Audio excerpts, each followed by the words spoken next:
भौजी भतार बटे बोल मन मौजी छुइए के छोड़ देता रोज रे।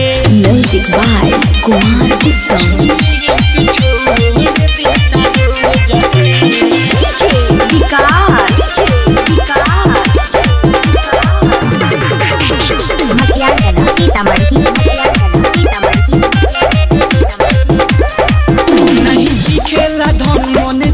छोछन हमर देता जवानी हो रहा नवा कबो जूझे ना हो दुख बुझे ना हो रोज करेला नया बहानावा रोज करेला नया बहानावा नहीं चिखेला धन मन जाला छोछन हमर देता जवानी हो रहा नवा दुख बुझे ना हो कबो जूझे ना हो खाली करेला नया बहानावा हम नई हर के चीज रुआता कबो टाइम से नहीं खाता कबो बोले ना हमारा से सो झरे अरे सो झरे।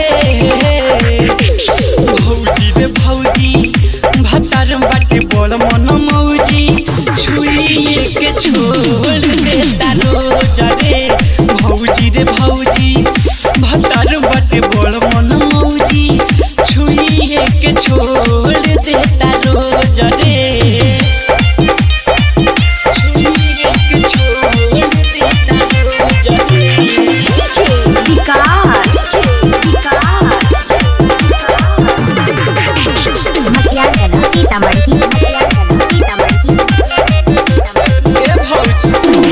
चापा कल के जस नहीं रोकले रोकाता हो अमर जीत वो देवर बड़ा भइल खचल नहीं रखेला नाता हो नहीं रे भौजी कथी कहि मोला जुआता रस चापा कल के जस नहीं रोकले रोकाता हो नहरे सब देवर बड़ा भइल खचल नहीं रखेला नाता हो पके शादी लागल बाटे ठेस फिल्म बुझे ना उत्तम राजेश सब रोजो ना राखेला पोजा रे अरे पोजा रे।